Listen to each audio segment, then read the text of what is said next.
shocking to me, though, that there's not a market for it. Désolé. It's just so sad. Yeah.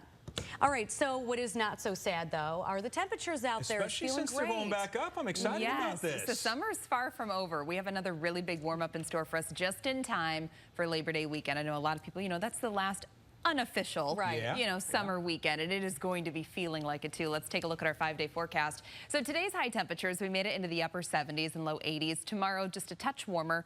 I think we're going to be in the low 80s for tomorrow, but then a pretty strong cold front set to move through.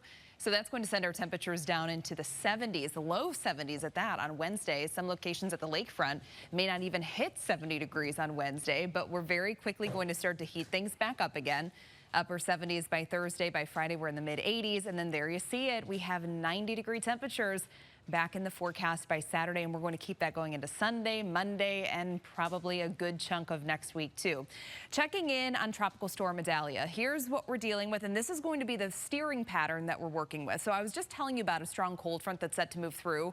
So that's going to set up this really deep trough across the central and the eastern United States. So this is actually what's going to end up steering exactly where this storm ends up going. Currently, this is still a tropical storm status with sustained winds around 70 miles per hour, and it is just south of the western tip of Cuba, but this is going to continue to lift to the north, rapidly strengthening over the next 24 to 36 hours, and then approaching Florida, the Florida coast, as a Category 3 storm, and then possibly still a Category 1 storm as it's moving into southern Georgia. So this is all going to be taking place late Tuesday night into Wednesday morning, that it's approaching the Florida coast, and then it's going to continue to very quickly move into Georgia and South Carolina. So that's what we're really watching for tomorrow and then into our day on Wednesday. Here at home, things are going to be fairly quiet. So we're right now under completely clear conditions. There's a few clouds further off to our west, but we have high pressure and control that's going to stay the story for tonight. And then tomorrow, there's that cold front that I was just mentioning. So this is going to start to approach the area tomorrow morning. Notice we're still dry, though, and waking up to some sunshine.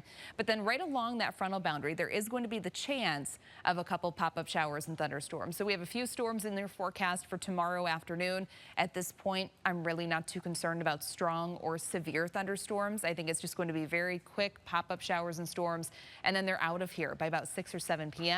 And then looking ahead to Wednesday, we have that strong northerly wind flow. So we once again could kind of build some of those big waves on Lake Michigan. That will be what we're watching for on Wednesday. Right now, 80 degrees. We have 9-mile-per-hour winds and low dew point temperatures elsewhere, looking at upper 70s for most of us. Tonight, we're going to be dropping down to about 63 degrees with 5 to 10-mile-per-hour winds. And your 7-day forecast, still in the 80s tomorrow, but then that big cool down by Wednesday, 71 degrees, upper 70s on Thursday, back up to 80s on Friday. And there you see it, Natalie. We have 90s over the weekend.